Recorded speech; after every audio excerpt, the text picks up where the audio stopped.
चंद्र ग्रहण 2026 dose and don'ts. वैदिक पंचांग के अनुसार साल 2026 का पहला चंद्र ग्रहण कल यानी 3 मार्च को लगने जा रहा है। ये एक पूर्ण चंद्र ग्रहण होगा जिसे ब्लड मून के नाम से भी जाना जाता है। खास बात यह है कि ये ग्रहण फाल्गुन पूर्णिमा के दिन पड़ रहा है, जिस दिन देश भर में होलिका दहन का पावन पर्व भी मनाया जाएगा। इसी कारण इस चंद्र ग्रहण का धार्मिक महत्व और अधिक बढ़ जाता है। बता दें कि भारत में ये चंद्र ग्रहण साफ तौर पर दिखाई देगा, इसलिए धार्मिक और ज्योतिषीय मान्यताओं के अनुसार इस दौरान विशेष सावधानी बरतने की सलाह दी जाती है। मान्यता है कि ग्रहण काल में किए गए कार्यों का प्रभाव लंबे समय तक जीवन पर पड़ता है। ऐसे में कुछ कार्य करना शुभ माना जाता है, जबकि कुछ कामों से बचने की सलाह दी जाती है। कहते हैं कि ग्रहण के समय नियमों का पालन करने से नकारात्मक प्रभावों से बचा जा सकता है और सकारात्मक ऊर्जा बनी रहती है। इसलिए खबरें। मुख्य ग्रहण के दौरान क्या करना चाहिए और किन कार्यों से दूरी बनाए रखना जरूरी है, ये जानना बेहद आवश्यक हो जाता है। आइए जानते हैं चंद्र ग्रहण के समय अपनाए जाएं। चंद्र ग्रहण 2026 डोज एंड डोंट्स। वैदिक पंचांग के अनुसार साल 2026 का पहला चंद्र ग्रहण कल यानी 3 मार्च को लगने जा रहा है। ये एक पूर्ण चंद्र ग्रहण होगा जिसे ब्लड मून के नाम से भी जाना जाता है।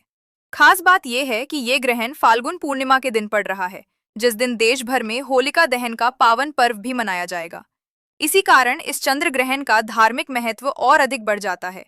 बता दें कि भारत में ये चंद्र ग्रहण साफ तौर पर दिखाई देगा, इसलिए धार्मिक और ज्योतिषीय मान्यताओं के अनुसार इस दौरान विशेष सावधानी बरतने की सलाह दी जाती है।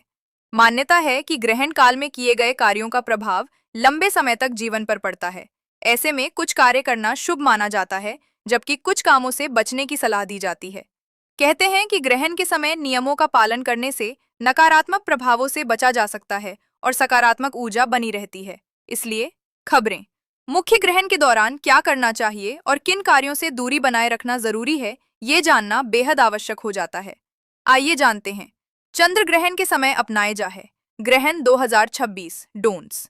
धार्मिक मान्यताओं के अनुसार ग्रहण के समय नकारात्मक ऊर्जा का प्रभाव बढ़ जाता है। ऐसे में भगवान की मूर्तियों को छूना शुभ नहीं माना जाता है। धार्मिक मान्यताओं के अनुसार चंद्र ग्रहण के दिन तुलसी, पीपल और बरगद जैसे पवित्र पेड़ों को छूने से बचना चाहिए। माना जाता है कि ग्रहण काल में ऐसा करने से दोष लग सकता है और नकारात्मक प्रभाव बढ़ सकते हैं। ग्रहण के दिन नकारात्मक सोच या बातें करने वाले लोगों से दूरी बनाए रखना बेहतर माना जाता है। इस दौरान किसी भी तरह के झगड़े या वाद विवाद से बचना चाहिए, क्योंकि ऐसा करने से घर का माहौल बिगड़ सकता है और मानसिक अशांति बढ़ सकती है। धार्मिक मान्यताओं के अनुसार ग्रहण काल में दाम्पत्य संबंध बनाना शुभ नहीं माना जाता। ग्रहण के दिन चाकू, सुई और कैंची जैसी नुकीली चीजों का उपयोग करने से बचना चाहिए। इसके अलावा इस दौरान नाखून या बाल काटना भी अशुभ माना जाता है, इसलिए इन कार्यों से दूरी रखना बेहतर होता है। मुख्य खबरें। धार्मिक मान्यताओं के अनुसार ग्रहण काल में गर्भवती महिलाओं को घर से बाहर नहीं निकलना चाहिए। साथ ही इस समय उन्हें चाकू, सुई या अन्य नुकीली वस्तुओं को छूने से भी परहेज करने की सलाह दी जाती है। चंद्र ग्रहण के दिन क्या करें? ग्रहण काल के दौरान घर के मंदिर को लाल या पीले रंग के कपड़े से ढक देना बेहतर माना जाता है। ग्रहण काल में दान करने को बहुत शुभ माना जाता है। धार्मिक मान्यता है कि इस दिन चावल, दूध, घी, सफेद वस्त्र और चांदी का दान करने से चंद्र दोष कम होते हैं और पितरों का आशीर्वाद प्राप्त होता है। ग्रहण के दिन मंत्र जाप का विशेष महत्व होता है। इस दौरान शिवजी का महामृत्युंजय मंत्र और चंद्रमा का मंत्र ओम श्रां श्रीं श्रौम स चंद्रमसे नमः का जप करना बेहद फलदायी माना जाता है। इसके अलावा आप इस समय अपने इष्ट देव के किसी भी मंत्र का भी जाप कर सकते हैं। ऐसा करने से मानसिक शांति मिलती है और सकारात्मक ऊर्जा का संचार होता है।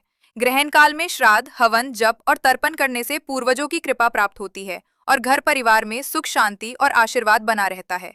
मुख्य खबरें। ग्रहण काल में धार्मिक ग्रंथों का पाठ करना शुभ माना जाता है। ऐसा करने से मन को शांति मिलती है और सकारात्मक ऊर्जा का संचार होता है। ग्रहण समाप्त होने के बाद स्नान करना शुभ माना जाता है। ऐसा करने से शरीर और घर में मौजूद नकारात्मक ऊर्जा टर होती है। स्नान